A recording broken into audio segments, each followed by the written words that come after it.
start the song.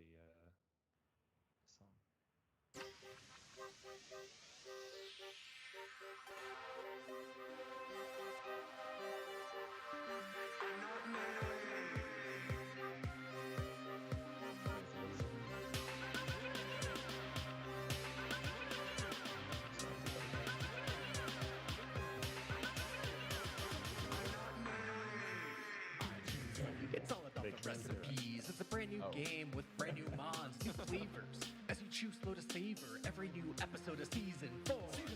Better bring your appetite. Mons tasting so good you'll finish every last bite. You better be ready to romp. We cook 'em up so good you're gonna wanna guard jump. It's all about the jokes. You gotta make puns. I wanna see that Burmy shake between two buns. You gotta think on your feet and go faster. You gotta eat 'em all if you wanna be a master. Chef, I choose you. I choose you. It's time for the podcast season 4. When you thought we couldn't need more, I choose you.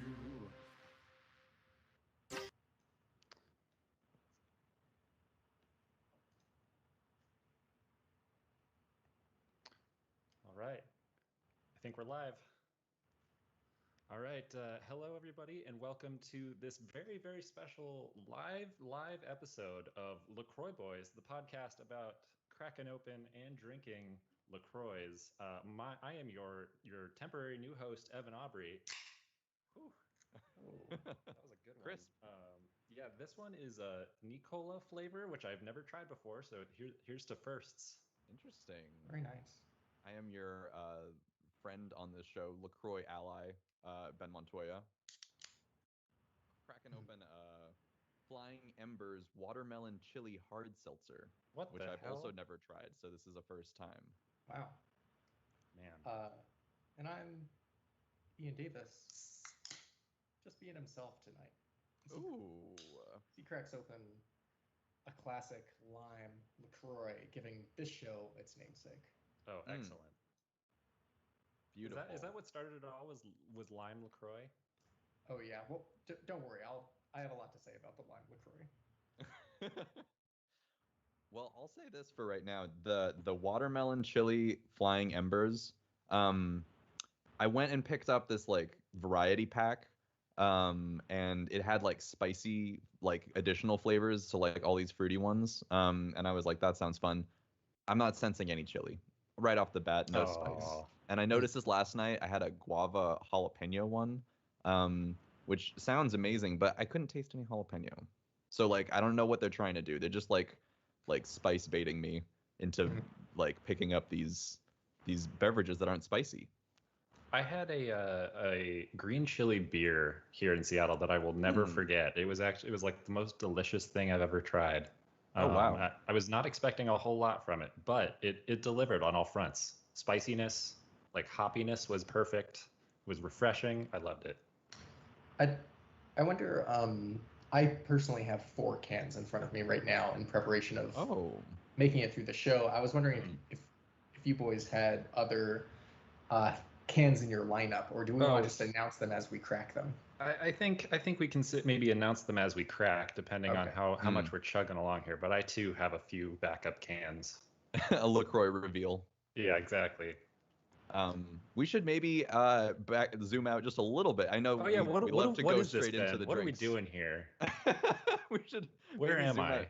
A little bit. This is the show that is actually outside of the show this week. That is usually inside of a different show, which is I Choose You, the podcast about cooking and eating Pokemon. And the reason why we're here live right now is because there is an event happening right now called Trainers Unite. That is being put on by some folks at Pokeathon. And what you can do is it's a fundraiser for the organization Stop AAPI Hate. And it's something that we've fundraised for in the past for our episode 100 Spectacular. And shout out to Duchess Taco, COT these days, no longer COA. And for sending us this event our way. There is a whole week's long worth of streams and events happening from a bunch of other Pokemon creators that are all part of this event called Trainers Unite. And so go ahead and donate in our little, if you're watching this, you can donate in our little bar if you're listening to this in the past or in the future, and this is in the past, then you can go to the Tiltify page, which is going to be in the show notes, the episode description for this episode. And you can donate all the way up until August 7th. So that's our cutoff date. And all the money is going to be going to Stop AAPI Hate through Trainers Unite and Pokeathon. So that's why we're doing this special thing here. Also, you might notice that our Alton Brown of the group, Jeremy Zelick, I was going to give his middle name, but then I felt like that might be confidential. I don't know. Have we talked about it? No, I think Jeremy that'll just A. out Zelick him to the rest of the internet. Yeah, Jeremy A. Zelick is no longer. He is with us, but he's not with us right now. He couldn't make it to tonight's stream because some things came up. But he is okay, and he'll be back later next week when we will be cooking up Shield On for our regularly scheduled I Choose You episode. But this is a different thing. Jeremy couldn't make it, but we're gonna tarry forth. If anything, Ben should be the one who's not here right now because he's not a LaCroix boy, some That's might fair. say. No, Yeah. I'm kidding, Ben. No, you belong here as much as anybody else. And I will... I mean, I'll admit it. I'm kind of a LaCroix hater. That's what makes this dynamic work, right? I disagree. So when we're okay, so listeners, what we're doing today, we're ranking our favorite LaCroix or least favorite LaCroix. You'll Right. hear all about it in the show. Ben's got this nice little tiered list set up for us that we were able to like mix and match and arrange all of the LaCroix flavors from best to worst. And we're gonna pair some of the best with some Pokemon as well. So we'll get into that a little later.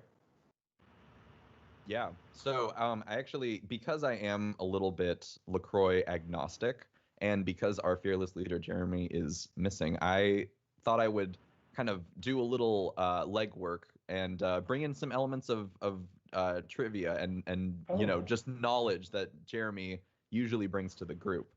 So I actually did a little bit of history on or a little bit of research on the history of sparkling water, and thought we could expand our minds a little bit as much as our drink persuasions.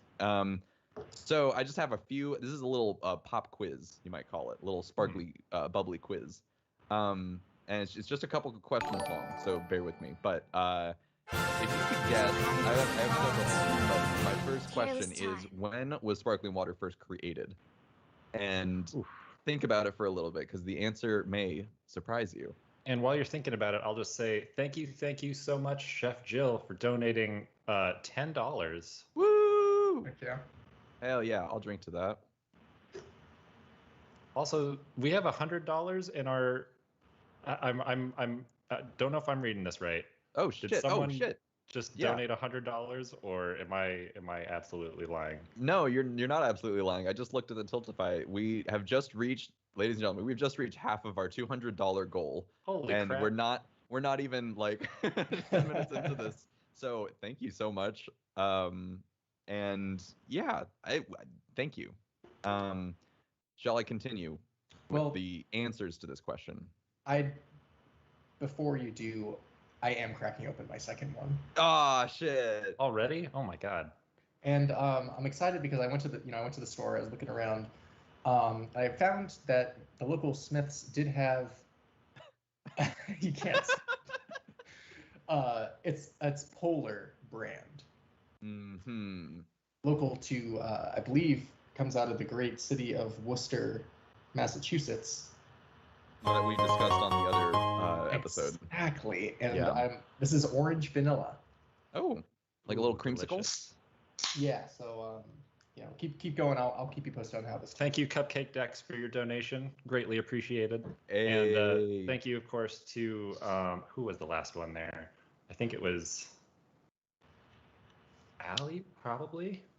Yep, Duchess Taco COT donated a Hell lot of yeah. that. There we go. Wow, thank you so much, guys. Ben, This is a great success already. I can feel it. is this multiple choice, or are we just like, is this a short essay? No, this is multiple choice. I have yet to give the answers. And I'll repeat the question because we've gotten off the rails a little bit, as what tends to happen when we do these live. The question is, when was sparkling water first created? The answers are 1767, 1769, Nice. or 1869. Ooh, I feel like we're being baited with the 69s. It's the hooks. But are you? I think, So it was 1769 or 1869? Those were the two?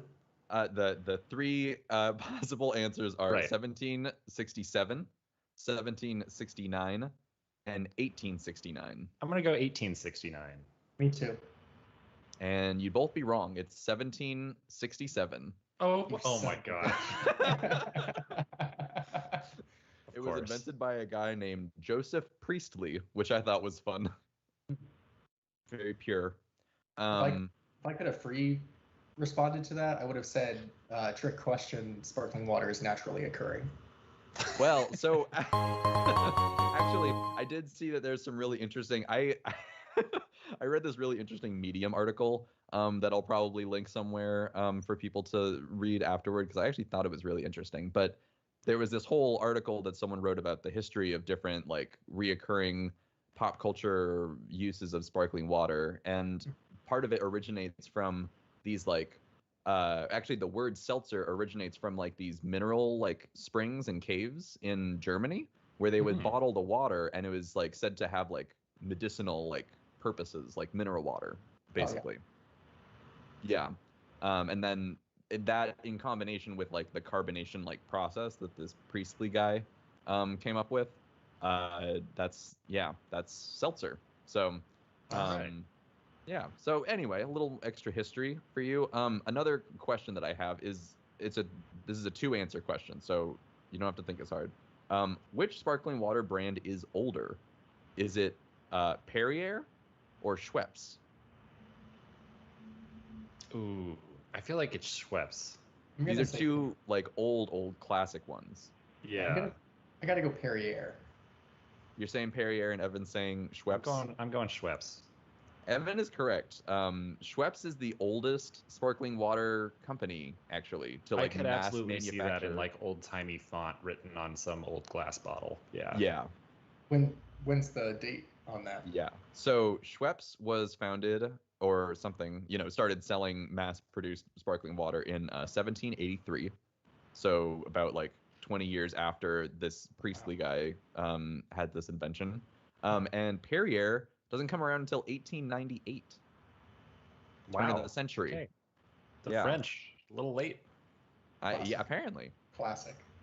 And then my last question, which is a little Perrier adjacent, and I'll explain that in a little bit, is when was LaCroix, our favorite name brand for sparkling water, when was LaCroix first invented? The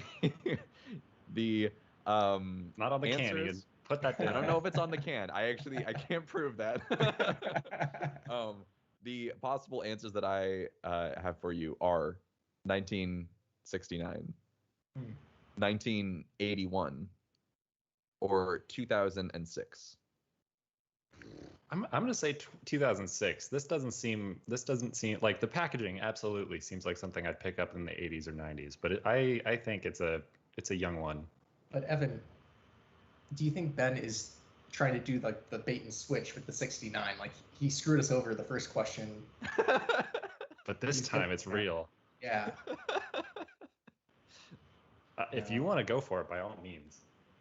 I'll say 2006. The answer is 1981. Holy crap! Okay. Right? I was What did very they do- surprised as well. What did they do before? Well, so here's the thing: is it was founded in Wisconsin of all places, in La Crosse, Wisconsin, and it was quote. Oh fuck! I just dropped my fucking phone. Trying to point at it. Okay, it was according to this article introduced. Oh no, I think this was actually from Wikipedia. It was introduced as the first quote anti-Perrier brands. Nice. It was we got to destroy the French. Exactly. Like it was meant to appeal to sparkling water consumers who were put off by Perrier's quote snobbish positioning. LaCroix marketed to its niche by imaging itself as a, quote, all-occasion beverage. Which, whenever I think of Perrier, I just think of the Talladega Nights, where Sacha Baron Cohen is like all decked out and sponsored by Perrier. oh yeah, That's the kind of person I envision drinking LaCroix or Perrier all the time. I appreciate that LaCroix is really like the blue collar workers drink. You know, they're for the people. It's for the fans. Thank you. LaCroix is for the You were fans. gonna say it. It's not for the critics. And which I guess I am a critic then, so that explains why it's not for me. True. And Kurt Lindbergh, you're absolutely right. The founding fathers of sparkling water are absolutely the Schweppes boys. I'm 2/3 of the way through this polar, and oh my god, as an update, it's pretty good. I have yet to have a polar I did not enjoy. It's the vanilla is there, but it's not powering. The orange comes through. I was worried it would be too much like a cream soda, which is not what I go to a seltzer for. Right. But this would be a fine dessert beverage that I would put up next to the limoncello and the key lime. Oh wow. Okay. I'm a hefty way through the Nicola, and I gotta say, it's like it smells like Coke tastes. But watery. It doesn't quite match flavor profile wise. Like flavor profile, it kind of tastes like those root beer gummies. You know what I'm talking about? Yeah. Okay. It's like almost kind of root beer flavored, but it smells like a Coke. Weird. Wow. It's in a tall can too. That's fun. It's a good time. All right, Ben, do you have any more trivia questions? Those are all my trivia questions. And then also, actually, I did want to mention, this is more of a plug, but in that article, they referenced this book that I feel like people interested in this discussion and episode will find interesting. It's a book called Seltzertopia by Barry Josephs. So if you're really interested in finding out the long lost history of seltzer water, that's your guy, Barry Josephs, Seltzertopia. Do you think I could hire him to like speak at my school? What inspirational speech are you hoping for him to give? I don't know. Seltzer's, it's a cultural phenomenon. These kids were born into it. The same way that we were born into hot Cheetos. Kids are all about dealing out the LaCroix at school now. Exactly. I thought you were gonna say like, can I write off this book on my taxes as like a business expense? Now that is, could I? Oh shit! Could I be writing off all the LaCroix I'm buying on my taxes? Given that we don't pay you, probably not. Nonprofit work. It's for a good cause. It's like donating books to a library or something. Yeah. While we're updating on the drinks that we opened at the beginning, I have to say that this watermelon chili flying embers, very underwhelming. I'm pretty disappointed, honestly. Yeah, the chili didn't even come through at the end. No, there's really nothing there. I even, like, listeners, prepare yourself. I might even say that the watermelon LaCroix has a better watermelon flavor than this flying embers, which is saying a lot because I really don't like LaCroix. But you know, Ben, I should interest you in a watermelon high noon. I think you'd like that one. I've had a high noon. I think it was like lemon or something. It was pretty good. It was good flavor. They're real fruit juice, so it's like you really get the actual flavor. It doesn't taste just like it might. I mean, that one kind of tastes like a Jolly Rancher, but it's like refreshing. Yeah, I mean, like, and I did see high noon at the liquor store when I was preparing for this, but then I was just intrigued by this like spicy fruity combo that was part of this variety pack, and was like, I mean, I have to at this point. Like, this is the weirdest flavor combination in this particular liquor store. So, but I think I would have had a better time if I went for the high noon. They also had all those Topo Chicos, which I had heard about, but it was like a 24 pack or something. I was like, there's no way. I'm not committing that hard. Sure. Chris Hay donates $20. Thank you, Chris. Hey. It's Connor's mom, God. right? It is. We found out that it's Connor's mom and not Christopher Hunter. Not Chris Hunter, friend of the show. I just realized that we're at $150 of our $200 goal. So Yeah, we can just quit early, you guys. hell yeah. This is supposed to go for an hour. If we hit $200, we'll just stop it right here. Is that they're actually paying to stop us? Yeah. Oh, now I see. To silence us. Yeah. Oh, now I see why it's going so fast. Yeah, man. $150 with more to see. Ooh. Oh, that's good. Well, Ben, I'm wondering, is it that time of the show where we start breaking into the tier lists here? Yeah, I think we can do that, right? Looks like Ian's on his third LaCroix, so I think it's about that time. Have you drank 3 cans? You're a monster. I'm gonna die. Like I'm feeling rumbly in the tumbly already a little bit, but yeah, I don't envy your stomach right now, honestly. We're back to the lime. I only have these 2 flavors. I'll be honest. I had both, but oh. Okay, yeah, because here's one thing: is they don't do like LaCroix variety packs, do they? It's like all one. Do they? Yeah, no. If you go to like Costco, you can get like a 24-pack that has 3 flavors in it. Oh, I thought you were gonna say you can get a pallet of LaCroix where each case is a different flavor. That'd be wonderful. Yeah. I wish you could join like a, you know how they have those like wine of the month clubs? Could you be in like a LaCroix of the month club?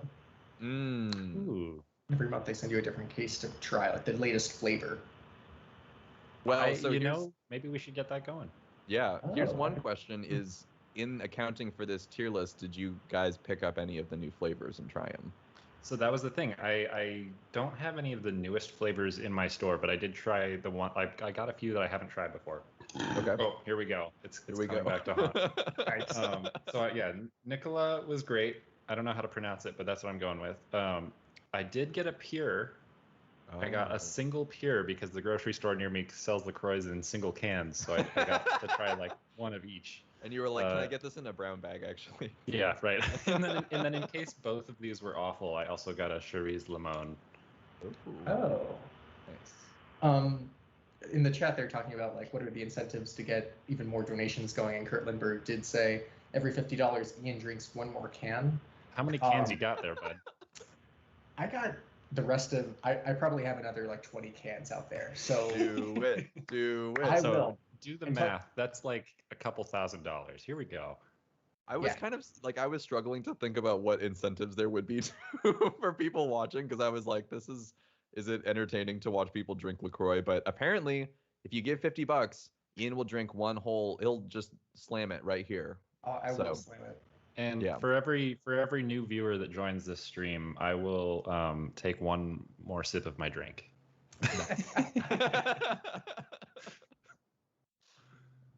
We're at a very stagnant 10 right now, so that's okay. That's okay. And I appreciate everyone that's here. I do. Yeah. Do we want to? Yeah. So let's get started with the tier list then. Let's do it. Ben, do you want to go? I can. I can go. Mine's gonna be quick because I don't. The only LaCroix that I really enjoy, like actually enjoy, is a limoncello. So I guess for me, that immediately stands out as a S rank LaCroix, because that's like drink that I will like see in like somewhere and be like, I could actually like have this right now and not be like, why did I waste my time and money? Then the rest of them are like, I feel like so I'm looking at the list again and I'm like, lemon, lime, passion fruit, and watermelon, like those are all pretty palatable for me, and I feel like they stand out a little bit more because I can mix them with like an alcohol of some sort and have like a drink that's like a little bit more fun, like I've taken like a passion fruit or like a watermelon and just like added some tequila in there as like a little like soda tequila thing, and that's not a bad combo, like it's nice. And Ben, while you were just talking about that, Chef Jill donates $40 more for more LaCroix. So Ian, it's time. $40. Do it. We'll take 40. We don't need 50. Well, no, she donated 10 earlier, so yeah, there you go. That's the whole 50 right there.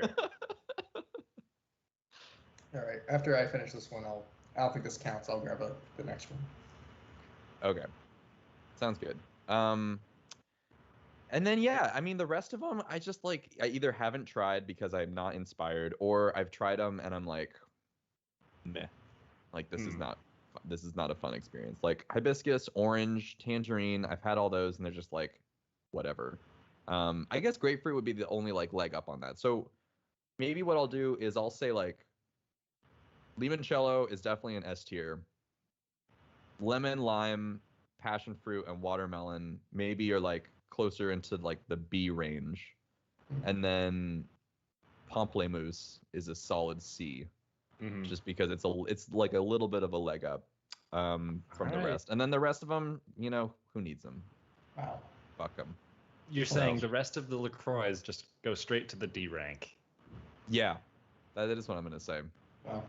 Oh They're not worth my time. They're not worth my energy. They're not worth the space in my fridge. Wow. Yeah, that's precious real estate that I will open up to other things. You know, Ben. Yeah. Somewhere in the great state of Wisconsin, there's a R&D scientist who labors and sweats and bleeds in his laboratory, his LaCroixatory, if you will. Oh God. Trying to develop the next great flavor. Yeah. And you're just taking a giant shit on it. Well, it's not my fault that they don't do a good job. Wow. Reloaded. Oh my God. Thank you. I love that Grace just appears from the Funky Kong. That's awesome. Man. Well, hey Ben, while we're just joking around here, can you post the link to the campaign in the chat or somebody real quick? Yes. More people want to be donating. Okay. Chef Jill, thank you. We definitely absolutely saw your donation. It doesn't come up on the counter for some reason because it's connected to another thing, but I absolutely saw that. So yeah, that's my stuff. And you can do with that what you will. I actually won't be coming around and circling back to the limoncello as my like recipe pairing because I feel like it's kind of a cop out to only like have one. Instead, when we do the pairings, I'm gonna bring around to these Flying Embers hard seltzer and try to do something with those. But that's all for me, y'all. Who wants to go next? I guess I can go next because I feel like Ian will have the cream of the crop when it comes to the rankings here. So I'll start from the bottom. I'll work my way up. Or maybe what's more shocking? Should I start at the bottom? What if you start in the middle? Oh, okay. B rank. That's the most shocking. That's a good point. B rank, absolutely. Is I have the Pastèque flavor, so the watermelon. It's like pretty good. It's refreshing, but it's not what I would normally turn to. Like if it's the only thing left in my fridge, it's probably I'll absolutely just down that. Followed by passion fruit. It's kind of the same deal. The flavor doesn't quite come across for me, but it's like okay. And then lemon, like your classic lemon. I'm always good for like a lemon sparkling water. Absolutely. And then you got maybe I'll go slightly below that is apricot and berry. Both very kind of like meh flavors to me. Yeah, I feel like anything apricot to like apricot flavored things. I don't know if they translate super well. I haven't had an apricot flavored anything outside of maybe an Altoids. Were those apricot flavored?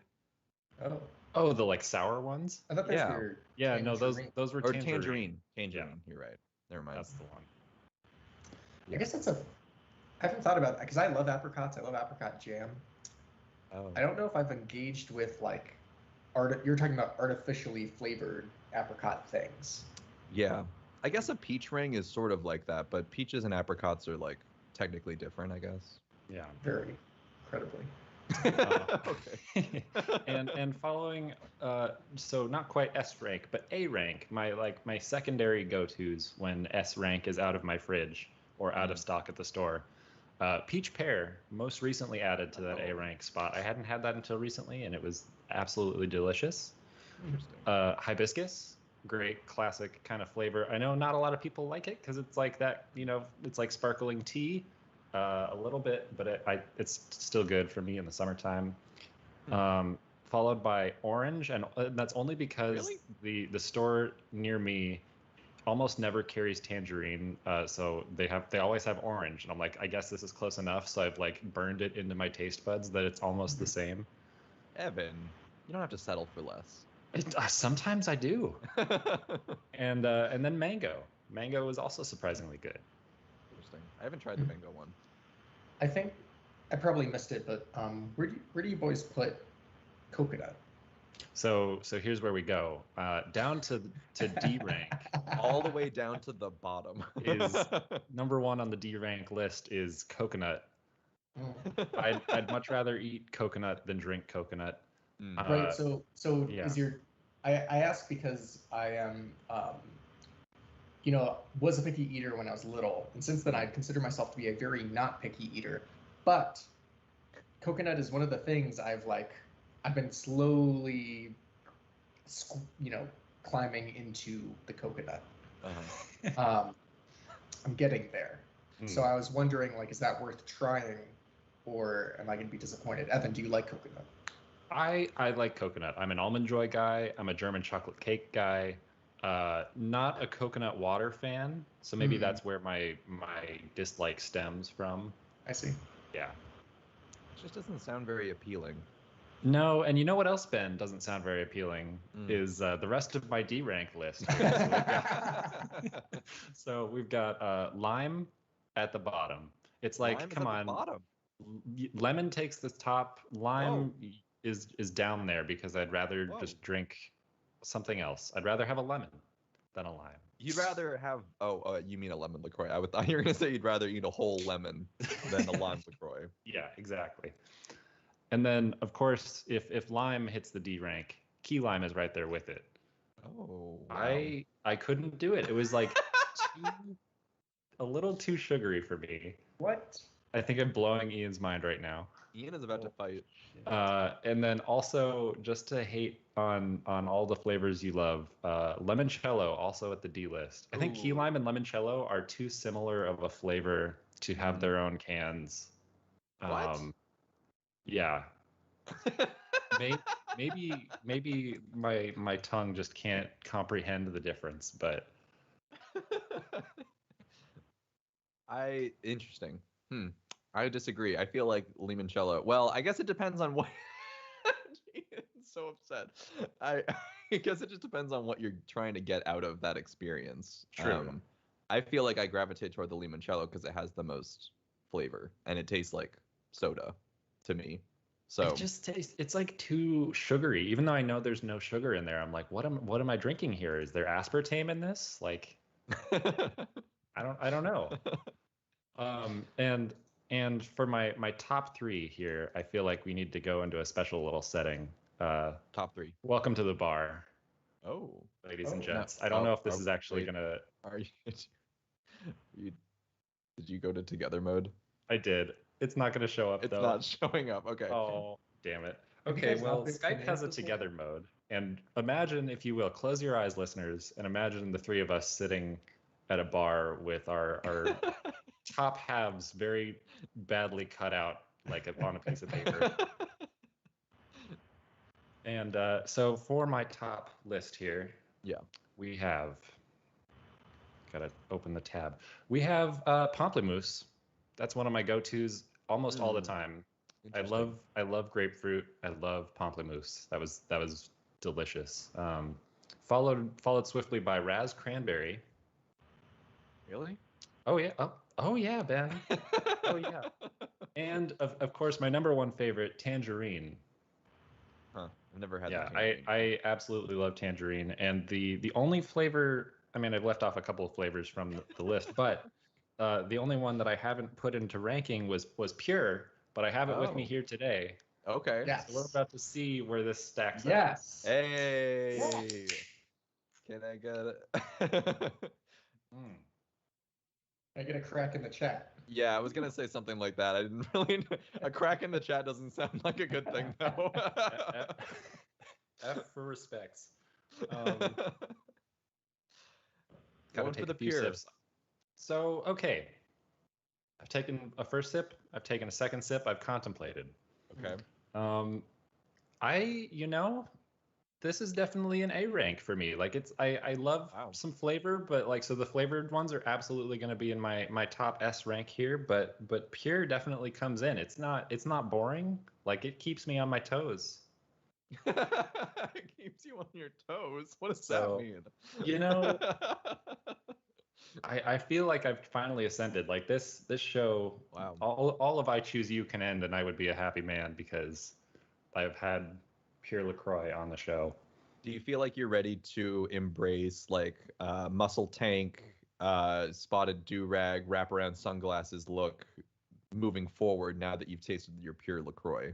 Oh, much like Ian's background. Yeah. That's a good point. I don't know if I could assume that role. But maybe I'll give it a shot. I don't know if that's the true aesthetic of the pure flavor. Clearly, Funky Kong is just glugging it down. But when I think of like pure flavor, I think of like you're just spiritually clean. You're wearing like white I feel robes. zen.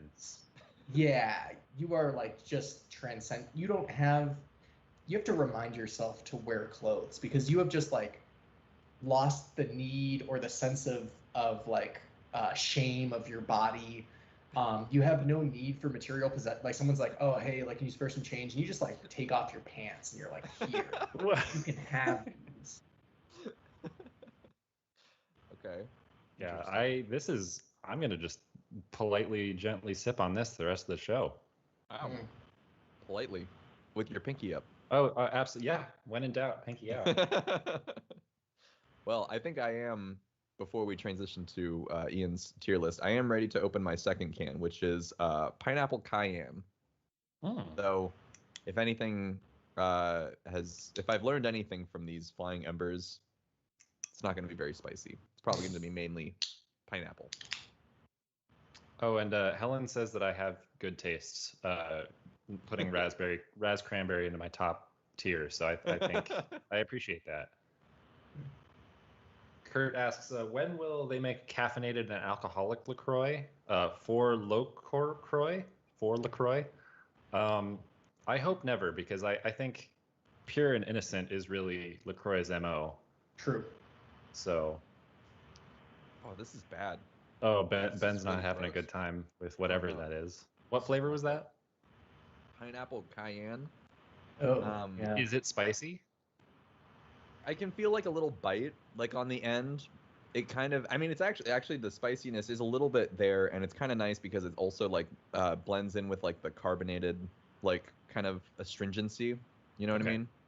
But the pineapple flavor really is awful. It like, it reminds me of like when you would get like canned pineapple, and then there's like the juice that you have to like drain or whatever. Oh, you don't. Oh, this is just the juice with a little bit of spice in it. It's like way too syrupy. Like it doesn't have that like really natural like sugary pineapple taste that I was looking for. I don't know. It's not doing it for me, but I'm gonna keep drinking it. All right. I'm on another can of the orange vanilla. This can does go out to the person who donated the $40 earlier. Chef Jill. Jillian, this one's for you. I can't slam it. I just like haven't gotten there yet in the show where I'm willing to throw up on screen. But I assure you, I've gotten 2/3 through this can. I'm working on it. If someone out there is keeping track of all the cans that have been cracked so far, I'd like to know actually, because I'm a little bit curious. What's the crack counter? Can we add that to the live stream for next time? Oh man, you're asking too much of me. There's like, I'm just dealing with technical issues of Ben's window, like choosing to be whatever size it wants right now, and so it's just me fighting against your stream. Oh no, I didn't realize there was issues. I don't have the stream open, so I don't know what's going on. But it's a good time. Everyone's having a great time. Oh, good. I'm glad everyone's having a good time. Yeah. So Ian, I think it's your turn, bud. Boy, is it! All right, I'm just gonna I'm just gonna take you from the hat to the shoes here, top to bottom. Top to tail. Yeah. Oh, and before you do, so 8 cracks on the show so far, says our fans. Hey. Fans coming in clutch. Seriously. I think Ian's pumping up the crack count. That's what I'm gonna say.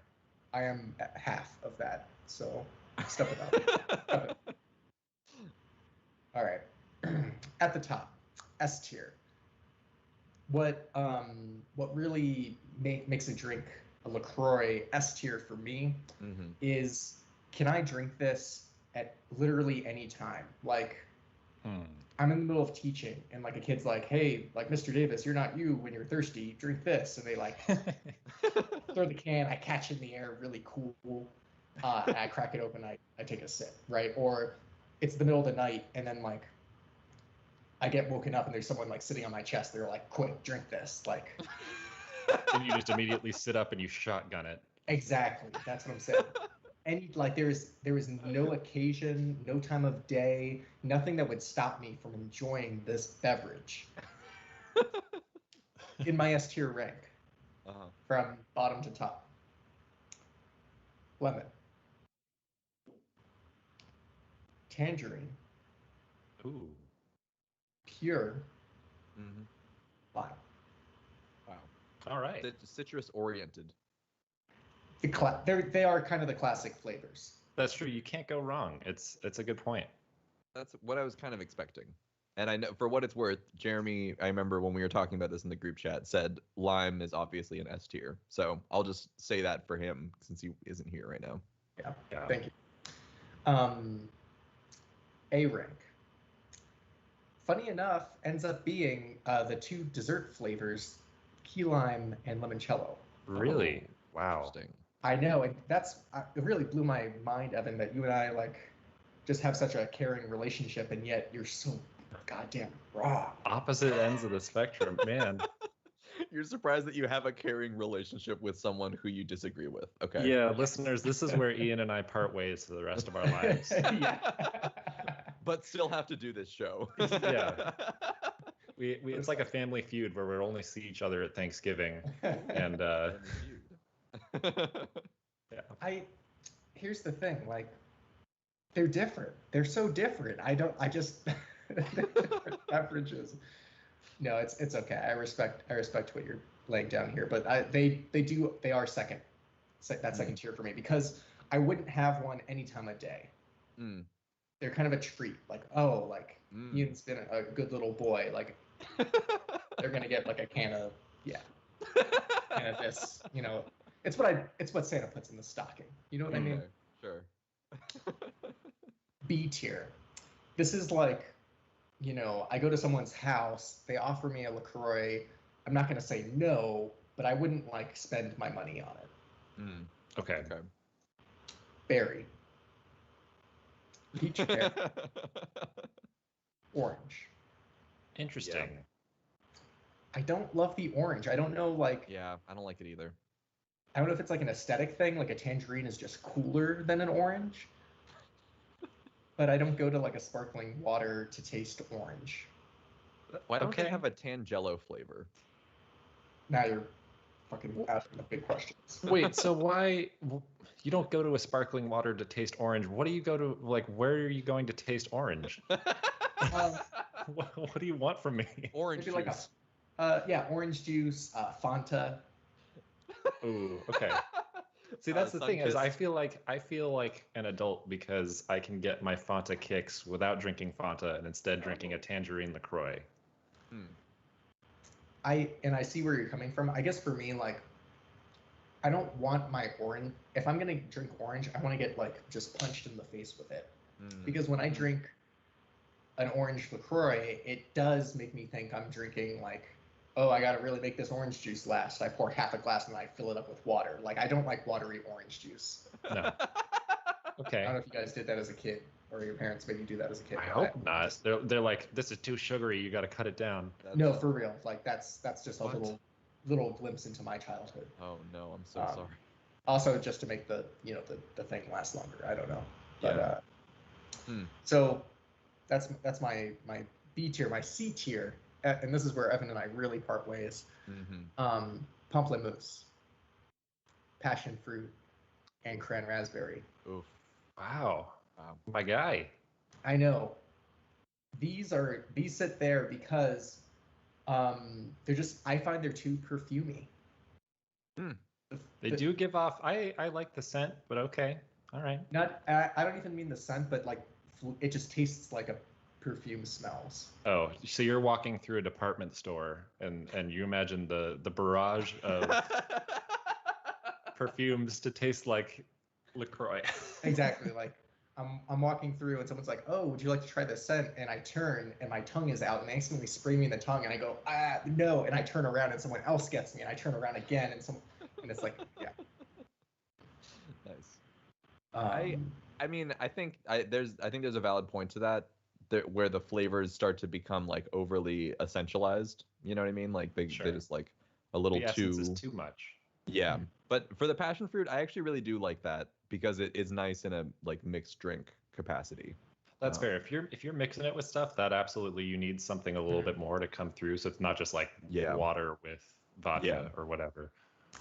I'll buy that. I haven't experimented with my mixed LaCroix drinks, so I would be open to try that. And maybe that would change my ranking a little bit. Okay. So in the chat, real quick, the chat is going off on freaking shower orange over here. Oh, do we need to talk about shower orange again? That's the one place where we can expect orange is shower orange. Wow, and I'm glad they bring this up because I guess I wonder if I'm contradicting myself because I'm saying like, I don't want a watered down orange flavor, but in the shower, you absolutely have no choice. It is water and it is orange. But and then Kurt also asks, shower salt and vinegar chips, and to that I say no. No, absolutely not. No, that's a dry food. Okay, I think it's fair to say no dry food in the wet place, right? I mean, because then your wet place has ruined your dry food, and that's not fun, right? Yeah, I mean, have you guys ever like had a bag of chips and your hand was wet and you reached in and grabbed a chip? Yeah, it's not good. It's a bad time. It's not good. Yeah. Even if you could have the vinegar chips in a bag to protect it from the water, you would have to there'd have to be a direct receptacle from the chips to your mouth. Yeah. No, shower cereal is also not accepted. Yeah, shower cereal, I don't think it really works. Well, I mean, let's talk about that because you guys are milkers. Yeah, I'm not putting water in my cereal bowl. but the point is, you like your cereal soggy bottom boys.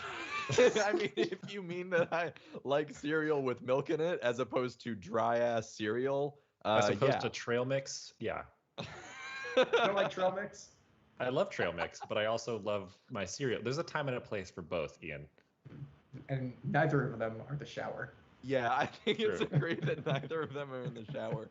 The thing is, like, if you have a bowl of cereal and you're in that close of proximity to a shower, chances are you're gonna get some water in your bowl. And like water and milk, just like why? There's no milk is already like a chore to have. So why would you water it down? So Ben, hear me out real quick, and then we'll go back to Ian's tier list here. So when you go to a Starbucks and they've got the new lids that are basically sippy cup lids. Yeah. A shower cereal with one of those lids, and you don't get any water in there.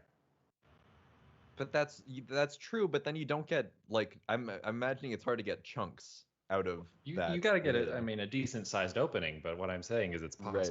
The future is anything's possible. Possible, depending on the size of the cereal. We can't have any fucking honeycomb in there because that shit's gonna get clogged up. No, that's very true. It's too big. All right, Ian, continue. Real quick, I see in the chat they're talking about shower wings. Shower wings canonically are fantastic, and for those of you worried about getting the sauce, like it washes off in the shower, I have two retorts. One, just be fucking careful when you're eating. Like, I'm not saying like just don't be fucking stupid. Yeah, come on. Well, it's like, are these people just like showering and letting the water hit them directly in the face while they're eating it? Turn around and eat the wings. Turn around and eat the wings. I won't even say my second thing. Just turn around and eat the wings. Put that on a t-shirt. Ian Davis 2022, turn around and eat the wings. Yeah. I think Ian, did you go through all your LaCroix? Yeah, you No. did. Okay. And this is the part where like I might get, shamed. Canceled? Yeah, I might get canceled. Because the remaining flavors I have not tiered, and here's why. I haven't had the chance to try them.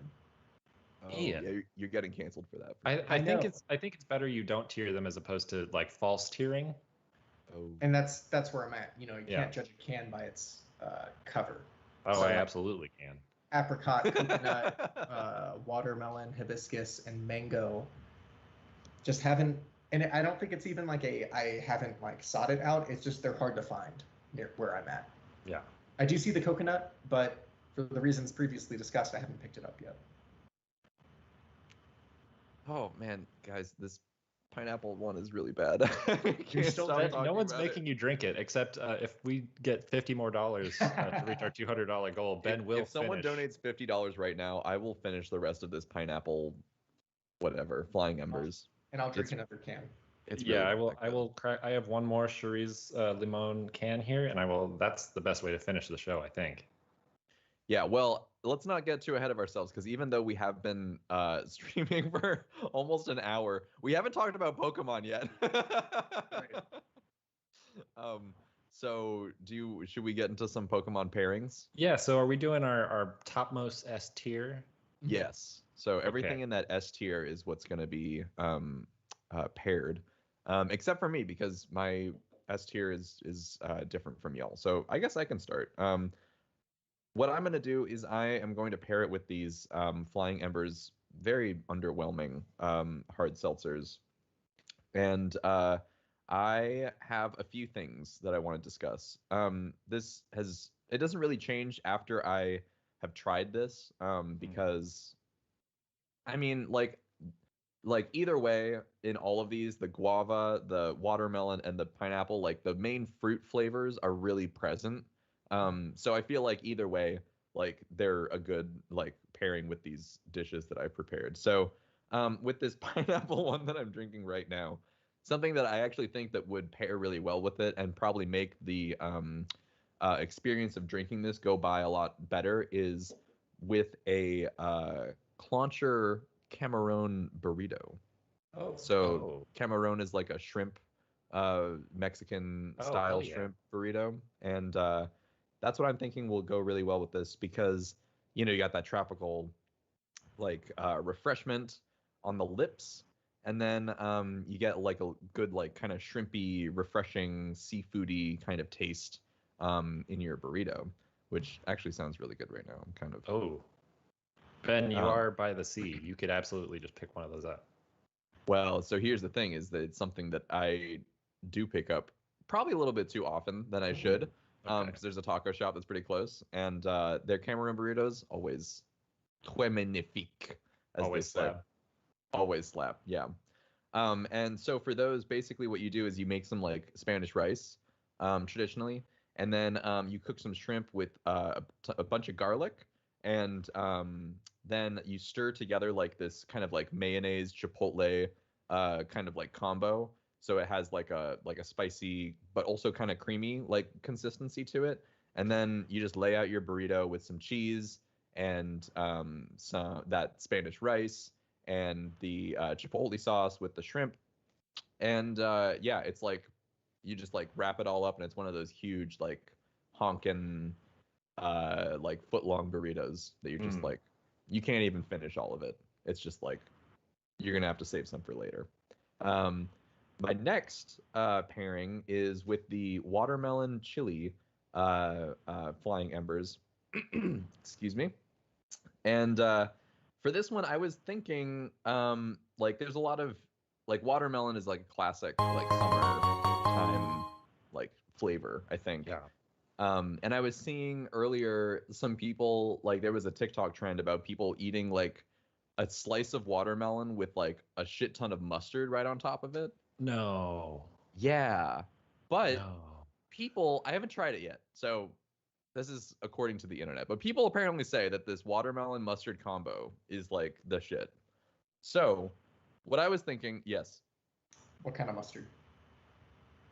just like regular old French's Like mustard. yellow deli mustard. Oh, Yeah, man. not Oh, like man. stone like ground or like Not artisanal mustard. Yeah, nothing fancy, just like fucking French's regular old yellow mustard right on the watermelon. I swear. Look, there are a ton of videos of this. It's all right. something that I only know like tangentially, but You know, this is I'm a glad thing. that the kids are resorting to the mustard watermelon challenge as opposed to like the Tide Pod challenge. Like this is something I can get behind. Yes, more wholesome Yeah. and safe for sure. So that's the combo that I'm thinking of. And what I think we can do is we should, because it is like a summer thing, we can have like a little cookout. And when I think like mustard and cookout food, I think like brats. And so like Wisconsin, good old fashioned like beer, parboiled brats. And so that's what you're gonna do is you're gonna take some tepig meat and grind it up, put it in a little brat like intestine container, parboil it in some light beer like a Miller High Life perhaps. Good choice.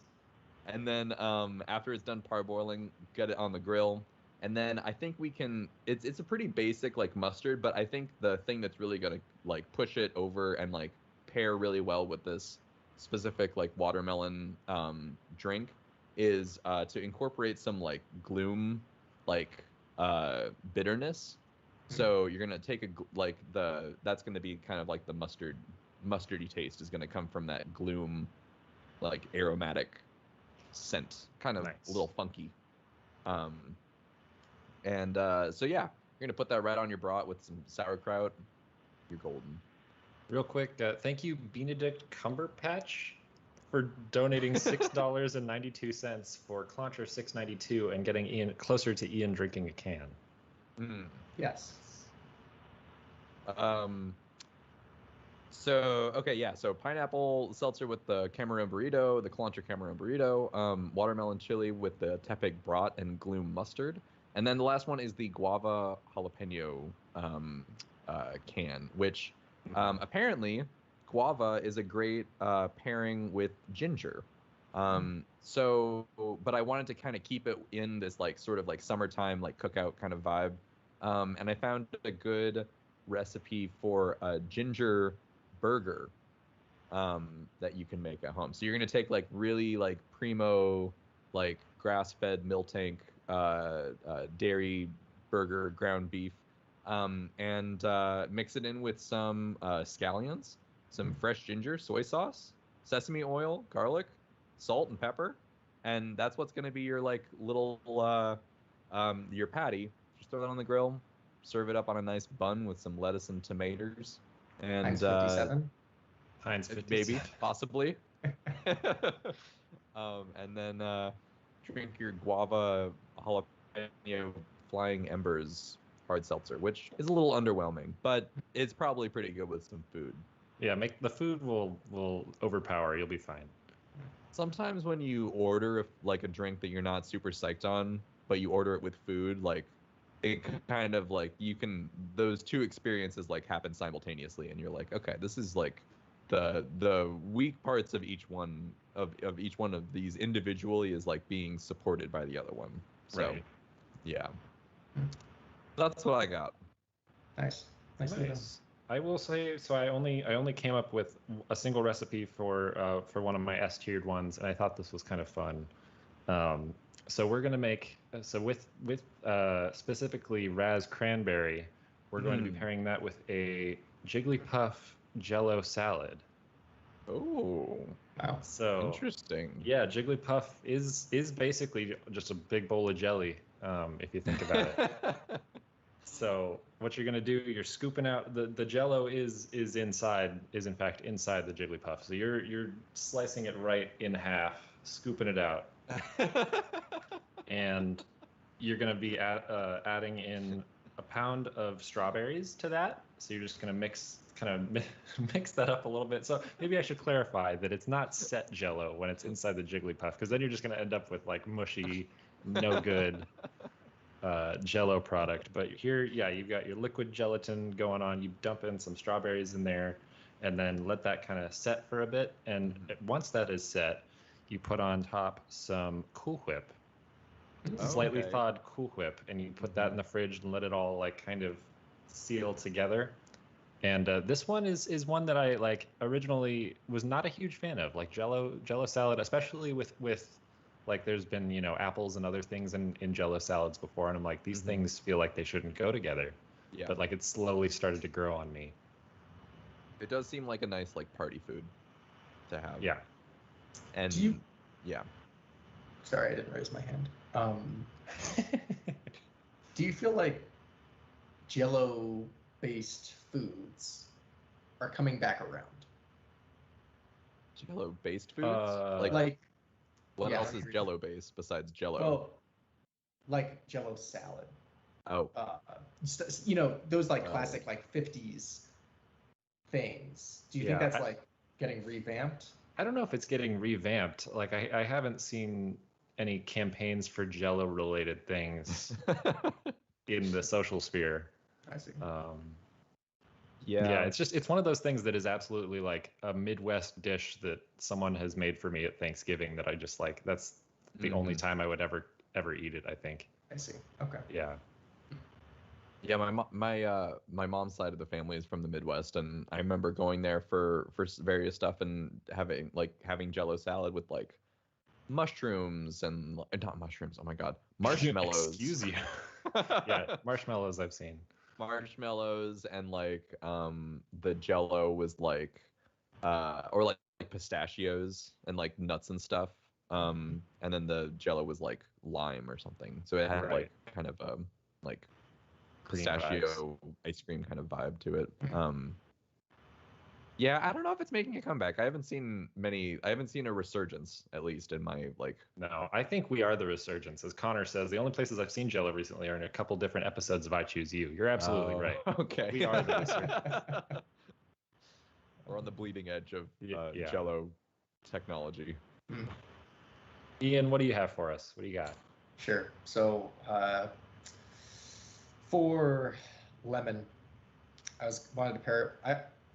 I see like the beauty of the LaCroix as being like, because it's so subtle, it can really enhance the flavors already in the dish, as you both of you have brought to light. So we're gonna make a ginger, lemon, Toros, and broccoli kind of stir fry. Yeah. Serve that with the lemon LaCroix. Don't really know what needs to be fucking said. You're just get some steak and you kind of season it with like some pepper flakes and things of that nature, and you like get that in the wok going, and you add like lemon and the broccoli, and you know how this goes. Story goes. Yeah. So that's what I'd pair for the lemon. For the tangerine, I thought we'd get a little fancier, and this is courtesy of Bobby Flay. Oh shit! Charred octopus salad with tangerine sauce. Whoa! Hey. Yes. So obviously, charred artillery salad. Yeah. With nice. tangerine sauce. So, this takes like wine and garlic and peppercorns. 2 pounds of the artillery. Some bacon slices. The tangerine sauce, of course, salt. Blah blah blah blah blah. Basically, you incorporate these ingredients and you kind of you gotta boil the octopus in it. Yeah. Yeah, artillery. The artillery. You do that up, and then you char it. You got the tangerine, like it's just thick tangerine sauce over it. That sounds awesome. I was excited when I saw that. For lime, gotta keep it simple. 1 can of lime LaCroix, 1 lime, 1 coconut. Now listen carefully. I appreciate that. Listen carefully. After taking off the top of the coconut, this is where people mess up, put the lime in the coconut, and then you shake it all up. And then it just explodes. Yeah. And then it explodes. Question: is this a pre-cut lime or is it a lime with the rind on it? Well, see, and this is where people often mess up because there's a little inference there. People on the East Coast leave it just the whole line, but people on the West Coast like to cut it open and pour it out. Real East Coast, West Coast feud, kind of like Tupac Biggie stuff. So Ian, here's what you got to do. I think since you haven't had coconut LaCroix yet, you need to mix the lime in the coconut. And see how that turns out. I thought about that. Yeah, cutting the two to kind of see how it is. I will have to experiment with that. Yeah, let us know. I'm happy to say that I'm happy to know that you didn't go the gelatinizing LaCroix route, or like using LaCroix in your food for this. I was wondering if that was going to come up. No, it'll never come up ever again. No. Your teachers are like, never speak of this. Yeah. I signed a NDA to never. They were like, this is too masterfully mind blowing. It can't leave this class. Exactly. I will say, I lost my train of thought. The coconut. Where's the Pokemon in all this? Executor head. I see. Yeah. You just pull one off, it opens its mouth, you squirt the lime juice right in there. Yeah, there you go. Yeah. I remember for that Execute episode, we had some various debates over what the heads were. And I think coconut is a valid I mean, I see it. Yeah, I see it. Yeah, it can vary region to region or whatever. Final recipe, perhaps my best work yet. Though, if you have not watched the TV show, I Think You Should Leave, you might not find it as funny, or maybe you'll find it more funny. I'm so excited for this. Pure flavor. You can't just pair this with any. Like some people would be like, oh, well, pure. It goes with anything. Wrong. Because the food can't overpower the pure flavor, right? Yeah. And it's also like an incredibly spiritual drink. So what you need to do, you get Arceus. Okay. You get straight to the top. Yeah. You get some Arceus steaks. So you have killed God and made steaks. Yeah. Okay. I slick my hair back. On the plate, Arceus steak cooked, probably like medium. Yes. Or like medium. Over medium. Just because I'm a piece of shit. Oh, you're such a piece of shit. And you take it well done. Yeah, well done. Extra well done. Take the can of pure LaCroix and you just pour it on the top. Oh, yeah. Sloppy steaks. Man. You got some sloppy Arceus steaks. Sloppy steaks. Jesus. Yeah, I honestly, 10 out of 10. People will try to tell you not to do that and pour water all over the steaks, but you should keep going. It's right on the inside. Only if you're a piece of shit, though. Wow, I love that recipe. Oof. That's great. Oh man, the chat should decide. What does chat say? Hold up. All right, we did disconnect for a hot second, but sloppy steaks. Asia heard it in the chat, so hell yeah. All right, listeners, who's winning this week? We're just gonna wait a little bit. This will make for some good radio. And joke's on us. I think the delay is like 38 seconds. Oh shit. Okay. So, any last thoughts while we let the chat brood? I need the bathroom so bad. Yeah, I was kind of wondering if what we're gonna do about bathroom breaks, because there was gonna be so much like liquid consumption on. It was brought up in the chat earlier too, and I'm happy that we stuck it out. Maybe we should take a bathroom break while they vote before we do the last little mail horde. I know that this is already a really long episode, so if you're listening to the audio version of this and missing out on some of the visual components, like, I'm sorry, but that's just how this one goes. Okay. I think everyone missed out on together mode, so that's fine. That's fine. Yeah. All right. Yeah. Do we want to? Let's jump into some mail horde. Well, let's see what chat responses are like to the recipes maybe before. Anything? There's nothing. They have Okay. no thoughts. That's fine. We can do that. We can move on. I'll finish this pineapple whatever. We only hit $157, Ben, but I applaud you for doing it. That's fine. I'm willing to sacrifice my body for anything, even if it's $156.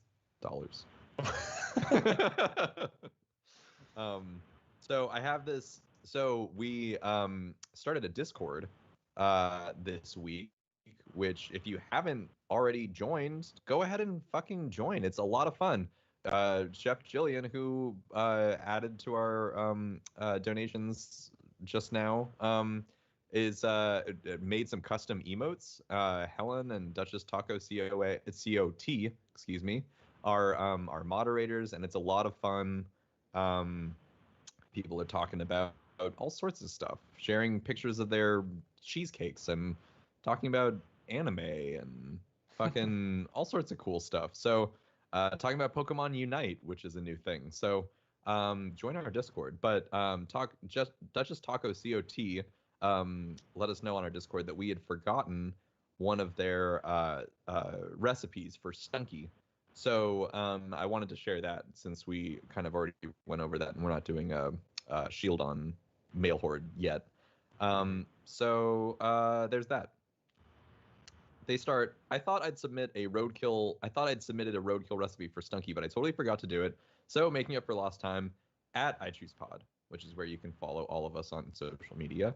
Let's cook up Starly, this completely mundane bird. Excuse me. I thought this was about Stunky, but this is about Starly. Treating this small bird the way we treated the passenger pigeon. According to the Smithsonian, the passenger pigeon was a tasty source of cheap meat that we hunted so much that they went extinct in the 1910s. So for this recipe, you'll take about 6 of your cleaned and defeathered Starly and truss them up in the same way you would a combustion. Render out the fat from a half pound of tepig salt pork in a pan, and then brown the Starlies in the tepig grease. Once your Starlies are nice and brown, you'll put them into a stewing pan. You'll then combine the remaining tepig grease with flour to make a roux, add in Starly stock, then stir again until boiling. Add a bay leaf, yes, add a bay leaf, a celebi head, a sprig of parsley, a tablespoon of Paris catsup, salt and pepper to your roux and stock mixture, and pour that over the Starlies to cover them. Cover the stew pan and simmer gently for 2 hours. Remove the strings from your Starly, then strain the gravy over your Starlies to serve. Serve this with boiled rice on the side for a dish of potted Starlies. Ooh. Sounds really rich. Does sound pretty rich. That sounds good though. I would try that out. Yeah. Do you think that when they're talking about the pigeons going extinct because we ate them all, do you feel that Pokemon are less susceptible to going extinct because say like Starly tastes so good, but when it evolves, maybe it doesn't have the same appeal. You know what I'm saying? Yeah. Right. So like maybe people are really like eating this Pokemon, but then there's a conservation where they just train them to evolve them so that they won't get eaten. Yeah. That is an interesting thing because I guess, are they technically different species then after they evolve, or are they still they're the same, just a variant of their species? Well, no, I mean it's the same species. They're just evolving, right? But at any stage they could lay an egg and it would be the first stage again. Right. So you can keep the bloodline strong. I mean, yeah, I guess that whole idea of hunting. Well, I guess the Farfetch'd, right? That's canon that people hunted them to extinction or whatever. But the whole idea of Pokemon going extinct is kind of tempered by the fact that anything can be breeded with Ditto, right? There's just a natural cloning mechanism at hand. So I don't know. Smart. So looking in on the chat one more time. So we did officially pass $200. We have $207 because of Chef Jill's donation that was not on the screen. So that's absolutely my fault. But we have passed $200, our official goal. Yeah! Woo! Thank you, everybody. We did it. I wish I could flash a "we did it" on the screen, but that would take too much work. And again, this is for the Stop AAPI Hate organization in collaboration with the Trainers Unite Pokeathon event, which is happening all week. So if this is fun for you, there's a ton of other streams and fun happenings happening all week. Should I read this other extra recipe from Pokemania Chris? Yeah, absolutely. Okay. So this is a little bit different because this is kind of a callback to our Bidoof episode. Well, it's not really a callback to the episode, it's just Bidoof as a concept, I guess. And they they messaged me and said, I asked an AI to write a recipe for cooking and eating Bidoof, and this is what it came up with. Nice. Which, again, if you're not part of our Discord, Pokemaniac Chris shared the link to this AI system that you can use